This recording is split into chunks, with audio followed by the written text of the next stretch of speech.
안녕하세요. 우종혁 구호생입니다. 자, 오늘은 지난 시간에 이어서 두 번째 시간으로 본문 학습을 이어가겠습니다. 그래서 이 무의도 기행이라는 작품에 대해서 공부를 하겠는데요. 다소 희곡 중에서도 다소 내용이 어렵다라고 판단이 됩니다. 그러니까 여러분께서 끝까지 잘 들어주셔야 돼요. 자, 천명이의 대사가 나오는데요. 쥐어짜는 듯한 소리로 규환이다. 아비규환이라는 말 들어보셨죠? 이 규환이라는 건요, 큰 소리로 절규하듯이 부르짖는 겁니다. 그래서 강제로 배에 막 태우려는 주변 사람들의 강요에 대해서 뭡니까? 심한 거부감과 저항, 그렇죠? 발악을 하는 그러한 모습을 지금 하고 있는 겁니다. 죽었으면 죽었지 그 밴 절대 안 타요. 막 이런 얘기죠. 그 배는 부자리가 헐었어요. 그랬는데 이 사진에 제가 보시면 이게 부자리가 바로 요 장면, 여기입니다. 그러니까 이 부분이 어디냐면 배 아랫부분과 배의 윗부분의 중간 부분 정도 돼요. 그러니까 이 부분이 바로 부자리라고 기억하시면 되겠죠. 그러니까 낡은 배를 타고 이제 바다에 나가서 고기를 잡아야 하는 상황이거든요. 그러니까 일제 강점기를 말하는 거고요. 조선의 이 어민들이 당면했던 열악한 상황을 제시하고 있는 부분입니다. 낙경이가 이제 얘기합니다. 이제 천명이의 아버님이에요. 헐긴 그 배가 왜 허냐, 이 녀석아. 응? 핑계 하나 잘 잡았구나 하면서 이제 변명거리로 이제 질책을 하는 장면입니다. 천명이가 뭐라 그래? 성서방이 거짓말 했을 리가 없어요. 그 배에는 대깔이라는 건 대나무 부스러기죠. 이제 대깔로 구멍을 메꿔 놨다는 얘기입니다. 그러니까 임시방편이죠. 임시방편, 임시변통, 그렇죠? 언발의 오줌 누기, 뭐 이런 식으로 근본적인 해결책을 한 게 아니라 언제든 사고가 날 수 있는 상황이잖아요, 그렇죠? 겨우 물이 안 들어오지만 대깔만 빠지면 어떻게 되겠어요? 배 밑창으로 고태골이 빌 거예요. 이게 무슨 말이냐면요. 고태골이라는 것은 고태골이라는 얘기인데, 이 당시에는 여기가 이제 처형터였다고 합니다. 그러니까 사람을 처형하게 되는 그런 장소였다고 하는 거죠. 이게 보인다는 겁니까?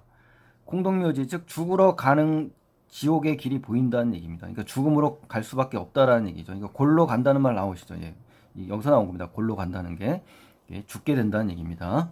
더군다나 설상가상이라는 거죠. 골관에서 노대, 이 노대라는 것은 이제 풍랑을 얘기하는 겁니다. 몹시 강한 바람이나 한번 만나게 되면 부자리가 철썩 갈라질 거예요. 뭐 이런 얘기를 한 겁니다.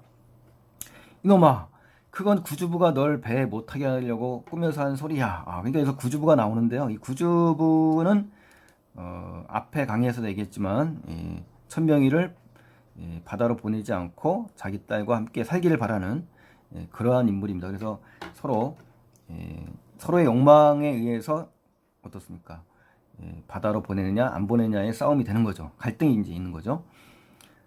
천명이 내가 배에 가서 대가를 빼봤는데요. 나무가 썩어서 우기적 소리가 나요. 막 이런 얘기예요. 그러니까 굉장히 열악하고 낡은 배이면서 거의 폐선해야 되는 그런 지경이 있는 그런 헐은 배라는 걸 알 수가 있는 거잖아요. 이놈이 어디가 썩었냐? 나하고 같이 가보자. 이렇게 이제 육박지르듯이 이제 아버지가 이야기하는 걸로 봐서 굉장히 완고하고, 그쵸? 해결하려고 하지 않는 그런 아버지의 모습을 볼 수가 있는 겁니다. 천명이 낙경의 팔을 뿌리친다. 다시 천명에 달려들은 아버지에게 매달리며, 아버지란 말이 나왔기 때문에 부자지간이라는 걸 알 수가 있는 겁니다. 그래서요. 그리고 공씨는 어머니입니다. 이 천명이의 임자는 낙경이죠. 어서 아범한테, 여기서 아범이 이제 궁금하실 텐데 이제 공주학이 되는 겁니다. 그래서 천명이의 외삼촌이 되는 거죠. 낙경이 괜히 방정 맞은 소리를 해가지고, 방정 맞다는 얘기는요, 주책 없이 경망스럽게, 호들갑스럽게, 너무 가벼운 소리를 해가지고 일을 이렇게 저질러 놔냐 하면서 아버지가 호통을 치는 장면입니다. 그러니까 잘못된 행동이라고 질책하고 호통하는, 꾸짖는 그러한 장면이에요.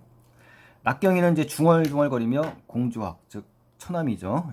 처남 나간 곳으로 나가게 된다. 주학의 처, 공주학의 처입니다. 사장, 여기서는 사장은 모래 사장을 얘기하는 것이고요. 여기에서 들어와서 증오, 그렇죠? 쏘아보이는 겁니다. 굉장히 못마땅한 상황이죠. 주변 사람들이 말을 듣지 않고 배를 안 타겠다고 버티는 천명이를 굉장히 못마땅하게 생각합니다. 그래서 이 공주하기는요, 배 임자잖아요. 그러니까 배 주인이기 때문에 어떻게든 돈을 벌어야 되기 때문에, 특히나 그 선원보다는 이제 배 주인에게 거의 수익이 다 들어온다고 하잖아요. 그러니까 부부가 일심이 돼가지고 천명이를 코너로 몰아붙이는, 또 이뿐만 아니죠. 이제 아버지 어머니까지 천명이를 갖다가 몰아붙이는 그런 상황이 돼서 우리 그 천명이는 어떻습니까? 굉장히 그 불쌍한 처지에 놓여 있는 겁니다. 사면초가죠, 완전히. 그쵸? 예. 천명이가 뭐랍니까? 어머니의 손을 끌어서, 이제, 그쵸? 엄마, 그래도 이제 어머니를 믿나 봐요.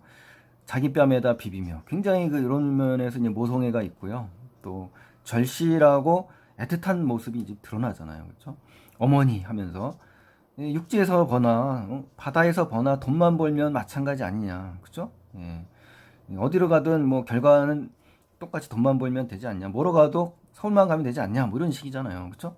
정말 이제 배 타기 정말 싫어요. 예, 이렇게 자기의 그 의사를 분명히 표현하고 있네요.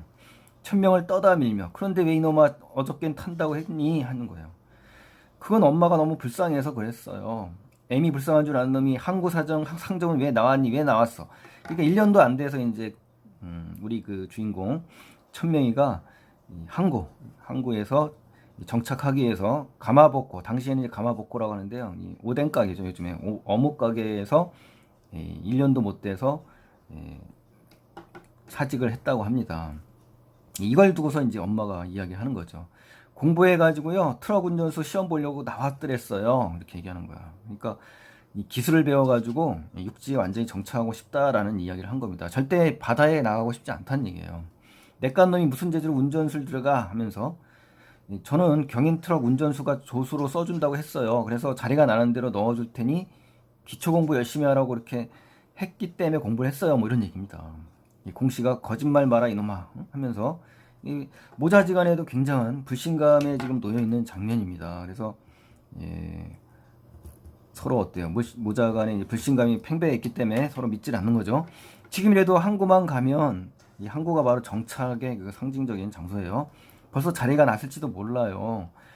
악을 쓰며 사람 치고 콩밥 먹으려고 그 무서운 운전수 자리를 가냐. 네 놈 꼬락선일 안 봤으면 내가 10년을 살겠다. 그렇죠? 그러니까 결국 교통사고 나서 감옥에 갈 수도 있다라는 어머니의 그 이야기를 한 겁니다. 어머니가요. 그래서 이 몰골, 꼬락선이 한걸로 봐서 비속어거든요. 그러니까 이런 표현들이 어떤 현장감, 사실감을 주는 겁니다. 이 당시에 그 사람들의 그 리얼한 말 그대로를 지금 그대로 했지 않습니까? 함세덕의 그 특징이 바로 이런 것들이죠. 그렇죠? 주학의 처에게 아들 셋, 딸 하나, 이 인물 저 관계가 나왔죠. 가족 관계가. 그렇죠? 그래서 삼남일녀라는 걸 알 수가 있는 겁니다. 그래서 주학의 처에게 이렇게 속썩이는 자식은 처음이다. 즉 누굽니까? 우리 천명이를 두고 이야기하는 겁니다. 다들 순순히 출산을 했는데 말이야 하면서 이야기를 하는 장면이고요. 저놈, 이 천명이 놈만 백가족을 쥐어뜯고 지랄을 치면서 말이야. 이런 비속어들이 나오잖아요. 그래서 이날 여태까지 내 속을 이렇게 푹푹 썩여내 그려 하면서 주학의 처는 공씨 앞으로 나온다. 형님, 저 녀석을 그대로 뒀다간 또 항구로 도망가서, 그렇죠? 또라는 걸로 봐서 사고를 치셨다는 게 바로 뭐냐면 항구로 도망가서 또 외상밥도 먹고 하면서 뭐 이러한 일을 벌였네요. 그래서 우리 못할 일 할 거거든요 하면서, 우리가 그 밥값 장만하느라고 얼마나 애쓰는 줄 아세요? 내년 봄에 팔려던 이 새우젓을 미리 팔아가지고 돈을 마련했다. 뭐 이런 이야기예요. 그래서 이 주학의 처가 공 씨한테 뭐라 합니까? 불만을 터트리는 장면이고요. 천명이 항구로 도망가서 외상값을 갚기 위해서 새우젓을 팔았다는 그러한 그 불평불만을 늘어놓는 겁니다. 그래서 공씨는 뭐라 그래요? 면목이 없다라는 말로 이야기를 하는 장면이죠.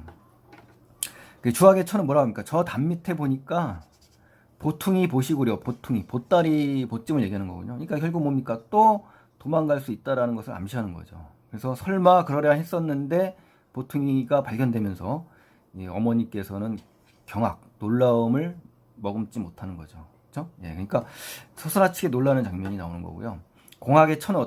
주학의 처는 뭐라고 했습니까? 내가 쌍심지가 났다. 쌍심지라는 건요, 우리 그 심지가 두 개라는 거거든요. 그러니까 두 눈에 불길이 일어나는 것처럼 몹시 분통, 화가 난다는 장면입니다. 화가 나서 저 녀석을 기어코 내보내고 말겠다. 어디로요? 바다로 내보내겠다는 얘기입니다. 저런 녀석은 대기에서 안짝물도, 이제 배 안에서 이제 뭡니까? 안짝물도 뒤집어 써보고, 이제 바닷물도 뒤집어 써보고, 마파람, 즉 남풍이거든요. 이 남풍의 돛줄도 어때? 붙들고 휘날려 보기도 해야 정신을 차릴 거다. 그러니까 결국 이 말은요, 바다에서 고생을 좀 해봐야 안다. 뭐 이런 얘기입니다. 그래서 고기를 잡으러 가는 이 바다에서 뱃일, 그죠? 바닷일이죠. 그 뱃일에 고생을 좀 진통 당해봐야 된다. 뭐 이런 얘기입니다. 그래서 어머니의 화난 모습을 우리가 읽을 수가 있습니다. 공시 천명에게 어서 개로 나가라. 이 개라는 건요, 이 강이나 이 바닷물이 드나드는 곳입니다. 냇가에. 그러니까 요새는 바닷물이니까 갯벌, 기억나시죠? 갯벌 같은 단어들. 갯가로 나가라 이놈아, 이렇게 얘기하는 겁니다. 그랬더니 뭐라 합니까? 주악의 처가 싫다는 놈을 달래면 듣겠어요? 그냥 끌고 갑시다. 아주 포악하네요. 그렇죠? 이제 강제로 견인해서 데리고 가자고 하는 아주 적극적인 그러한 인물이네요. 그래서 목반을 땅에다 내놓고, 이 목반은 이제 나무 그릇이고요. 음식을 담는 상입니다. 네, 달려가 1000명을 잡았거든요. 대단히 이런 성격을 보면은요, 이런 행동을 통해서 우리 간접 제시가 확실하게 드러나면서 굉장히 포악하고 적극적인 그런 인물이라는 걸 알 수가 있네요. 자, 다리에 힘을 주고 버티면 놔요. 자, 굉장히 이런 장면을 보면서 어떻습니까? 굉장히 지금으로서는 도저히 상상할 수 없는 그러한 시대였다는 걸 알 수가 있겠죠, 여러분. 여러분 나이 또래잖아요, 천명이, 그렇죠? 천명이의 두 형이 죽은 그 모습을 본 상태에서 이런다고 보세요. 얼마나 싫겠습니까? 여러분이 이 천명의 입장이라고 생각한다면 끔찍하겠죠, 그렇죠? 주악의 처 놓으면 또 항구에 가서 사람 들여받고 한 번에 벌금 가져라고 하게 한 또 사고 치려냐 이거죠. 항구에 가서 누나가 있다고 했죠. 누나가 천진 중국 텐진에 가서 나한테 하고 간 말이 기억나요. 뭐 이런 말이에요. 그러니까 이렇게 애미속속이라고 하든 그랬더니 누나가 죽어도 항구에 가지 말라고 했어요. 때모리서 서무이도 섬에서 사공은 절대 되지 말라고 했거든요. 이런 그 마지막 말을 남기고 이제 떠났습니다. 그래서 이 주악의 처는 뭐라고 합니까? 사공하고 무슨 대천지 원수를 졌냐? 불구 대천지 원수란 말 있잖아요. 그러니까 하늘을 함께 이지 못한다. 그러니까 그만큼 원수란 얘기죠. 원한을 가졌다는 얘기입니다. 무슨 원한이 있길래 그런 말을 하느냐? 뭐 이런 얘기죠. 지금 세상에서 그래도 어수룩한 거, 해볼 만한 거, 만만하고 해볼 만한 건 그래도 백정하고 고기 잡는 거밖에 없다. 잡아먹는데 믿을 게 없잖니? 뭐 이런 얘기입니다. 손해보지 않는 장사란 얘기예요. 그러면서 천명이가 큰 형도 작은 성도 벌써 뻘에서 죽었어요. 라고 이야기합니다. 천명이 이제 거부하는 이유가 바로 모두 배를 타다가 죽었기 때문이잖아요. 그러니까 바다를 죽음의 공간을 확실히 인식을 한 거고요. 공포와 두려움에 몸소리 치는 장면입니다. 자, 큰형은 조기살이 조기잡이 나갔다가 죽었고, 덕적도에서 어때요? 황서방이 배둔거리, 그쵸? 옷이죠, 호돛. 배로 만든 호돛인데 그것만 찾아왔다. 시체도 못 찾았다는 얘기잖아요. 작은 형은 어때요? 새우잡이 나갔다가 덴마다리 밑에 대가리를 쳐박고 늘어진 걸 누나하고 엄마가 끌고 오지 않았어요. 라고 이야기하는 겁니다. 그러니까 이 굉장히 두 형의 참혹한 비극적인 모습이고요. 바다에서 죽은 그런 상황인 겁니다. 정말 말 그대로 목불인견입니다. 목불인견. 그쵸? 여러분 상상해 보십시오. 자기의 그 혈육인 두 형이 바다에서 죽어 나는 그 모습을 봤다라고 생각해 보세요. 바다가 어떤 공간으로 인식이 될런지요. 그쵸? 주악의 처가 이제 뭐라 하면 그때 노대에서 풍랑에 죽은 사람이 어디 니네들 형뿐인 줄 아냐? 뭐 이런 얘기예요. 그래서 때무리서만 엎어진 낙대는 이제 거룩배입니다. 거룩배 사투리예요. 20척이 넘었고 연평도에서 깨진 중선이 50척이 넘지 않았냐. 그러니까 이 정도로 사건 사고가 많은데 너희 두 형만 그런 비극이 아니다라는 아주 어처구니 없는 말로 지금 어떻습니까? 항변을 하고 있는 거죠. 그래서 이 당시에는 이제 풍선이 있었고요. 이 바람으로 가는 그 나룻배를 얘기하는 거고요. 중선이라고 있습니다. 이 나가사키에서 만든 나가사키 선이라고 하는데요. 이 두 양쪽 끝이 굉장히 뾰족하고요. 이 돛이 이제 2개 이상 되는 거라고 합니다. 그리고 발동선은 이제 대규모 자본 기술력으로 무장한 일본인들이 만든 고깃배입니다. 그래서 그러니까 어떻습니까? 발동선에 밀리는 거죠, 이 풍선이. 그러다 보니까 어때요? 천명의 아버지는 이미 은퇴를 하게 됐고 대신 중선을 사게 된 그 외삼촌, 그렇죠? 주악의 배의 아버지도 그 뱃사람이 된 겁니다. 아셨죠? 예, 고용인과 피고용인 사이로 이제 뒤바뀐 거죠. 그래서 식민지 조선의 이 가난한 어부들의 이 피폐한 삶이 잘 드러나게 된 배경이 바로 어디에 있다? 바로 이 일제 강점기라는 겁니다. 요거를 이제 작가는 알리고 싶었던 것 같아요. 아셨죠? 예. 천명이 내가 나가고 나서 비나 억수같이 퍼붓고 넙새, 이 넙새바람이죠. 부엌 문짝이 덜그럭거리기나 해보세요. 그러니까 이제 풍랑을 만나보면 어떻게 되겠냐, 뭐 이런 얘기죠. 우리 어머니 또 산으로 뭐 가서 울고, 그쵸?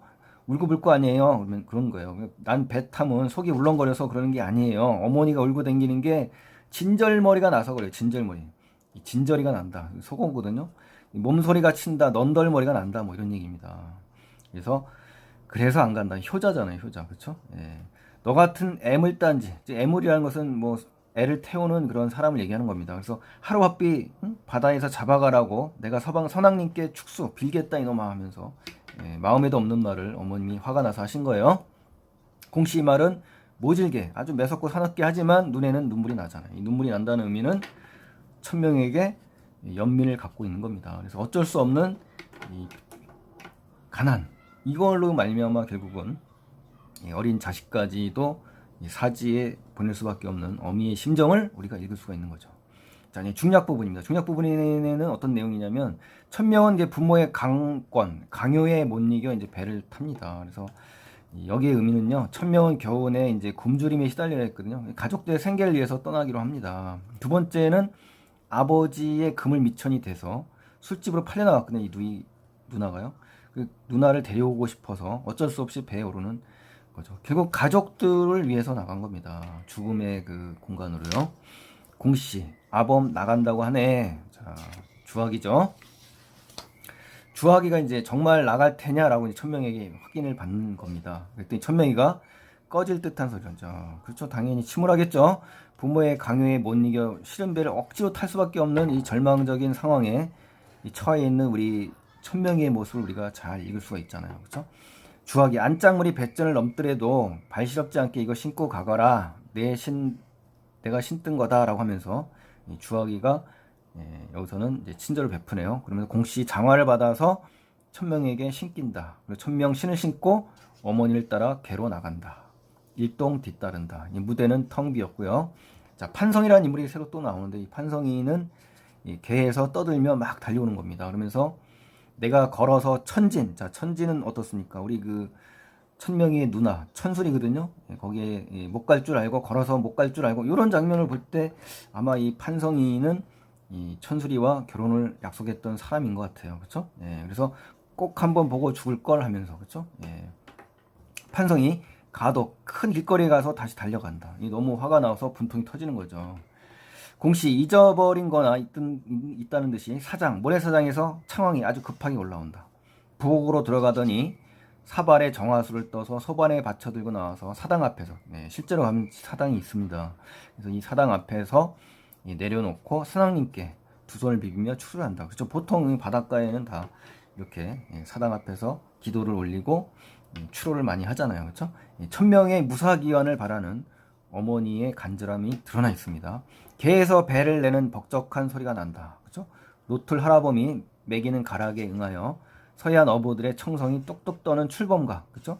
배가 한 골 떠날 때 부른 노래를 이제 부르는 장면이에요. 그래서 동네 아이들이 그물 안내 배 나간다 뭐 하면서 떠들면서 무대를 달려가는 겁니다. 그러니까 추로하는 장면이에요. 공씨 기도를 마치고 개로 나간다. 그러면서 무슨 생각을 했는지 발을 뚝 멈춘다. 갑자기 전신의 설움, 자 이런 감정 기억하셔야죠. 설움이 북받치고 휘청휘청, 자 마당으로 들어오더니 마루기둥에 얼굴을 묻고 조용히 오열을 합니다. 자 목매어 울고 있죠.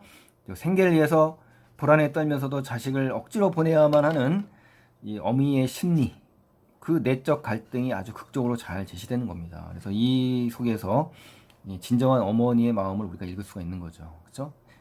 그렇죠? 가난이 원수입니다. 가난이. 그 가난은 어디에서 왔어요? 바로 일제에 의한 경제적 침탈. 뭐 여기에 근본 원인이 있지 않습니까? 자, 깜깜한 부엌에 공씨 혼자 우두커니 앉아서 멀거니 바다를 내다본다. 그렇죠. 자식 생각을 하는 거죠.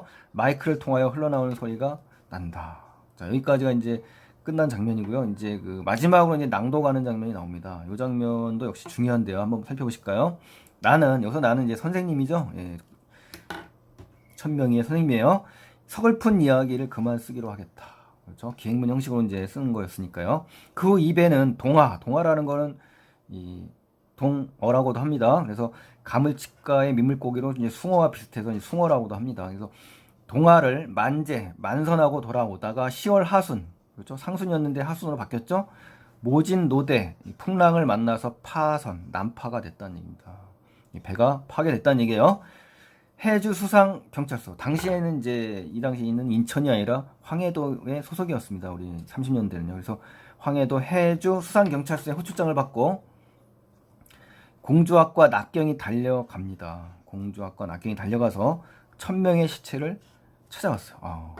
정말 이 장면에서는 정말 비극적인 모습이 울컥하게 만듭니다. 그래서 그는 부서진 널 쪽에다 허리띠로 몸을 묶고 해주 항래까지 흘러갔던 모양이다. 정말 이 장면이 정말 가장 뭉클한 장면이었어요. 저는 가난으로 인해서 결국 사지로 내몰려 결국 죽을 수밖에 없었던 어민들의 이 참극, 이거를 잘 그려냈습니다. 그래서 이 선생님인 내가 직접 듣고 보고 들은 내용들이잖아요. 특히 들은 내용이네요. 여기서는 그렇죠? 예, 소년의 체온은 이 독자에게 비장미를 한층 더 고조시켜주는 그런 역할을 합니다. 그래서 노틀 할아범이의 여러 동사들은 모두 행방불명. 결국은 바다에서 실종이 돼버렸네요. 내가 작년 여름 경성이 너무도 우울해서 서울 쪽이었죠. 수영복 한 벌, 책 한 권, 책 몇 권을 싸들고 21살의 내꿈과 정열과 감상이 흩어져 있는 이 섬을 찾았을 때, 바로 이런 장면이 이제 굉장히 시적이고 낭만적인 부분이에요. 이 도민들은 여전히 고기를 잡으러 나갔고 동네에는 부녀자와 노인들만 남았다. 이 천명의 집을 한번 찾아가 봤어요. 갔더니 공씨는 어때요? 얼빠진 사람처럼, 그렇죠? 예, 부엌에서 어때요? 멀거니 바다만 어떻습니까? 그 마지막 추로하는 마지막 장면에서랑 지금 똑같은 그런 모습이죠. 그만큼 충격에 사로잡힌 이 공씨의 모습을 알 수가 있는 겁니다. 나를 보더니 살려와 손을 꼭 붙들고 선생님, 그렇게 나가기 싫다는 놈을 제가 보냈어요 하면서 울먹이는 장면입니다. 그냥 말끝을 잊지 못하고 울기만 하였다. 이거는 이제 내가 실제 본 내용입니다. 그러니까 선생님이 이제 듣고 본 내용, 견문이죠, 견문. 그렇죠? 예, 그거를 갖다 기행문 형식으로 쓴 겁니다. 천명은 그가 6학년 때 내가 가르치던 아이였다 이겁니다. 그래서 마치 소설로 말하면 뭡니까? 1인칭 관찰자 시점이잖아요. 그래서 내가 보고를 압축적으로 제시했고요. 천명이 배를 타고 나간 뒤 이런 사건의 이 경위 요약 제시한 겁니다. 그래서 내가 천명이 바다가에 나가 죽은 것을 듣고 또 이후 섬에 가서 공씨를 만났던 것을 회상하면서 쓴 거라는 걸 여기서 알 수가 있는 겁니다. 아셨죠? 자, 그래서 아주 수준이 높은 그런 작품이고요. 결코 만만한 작품이 아니기 때문에 꼼꼼히 정리를 하시는 것이 좋을 것 같습니다. 그래서 희곡이 만약에 시험에 나온다면 저는 이 작품을 강력히 추천합니다. 그래서 수능에 나올 수 있다면 희곡이라든가 이런 작품이 나온다 그러면 이 작품을 꼽을 것 같아요. 굉장히 내기 좋고요. 여러분들이 모르는 지문이 나오더라도 꼭 정리할 수 있도록 지금 자세히 했으니까요. 열심히 공부를 하셔야 됩니다. 자, 오늘 도움이 되셨다면 구독하지 않으신 분들은 구독을 눌러주시고요. 좋아요 버튼 눌러주시면 너무 고맙겠고 응원의 댓글 주시면 정말 감사하겠습니다. 다음 시간에 또 뵙겠습니다. 감사합니다.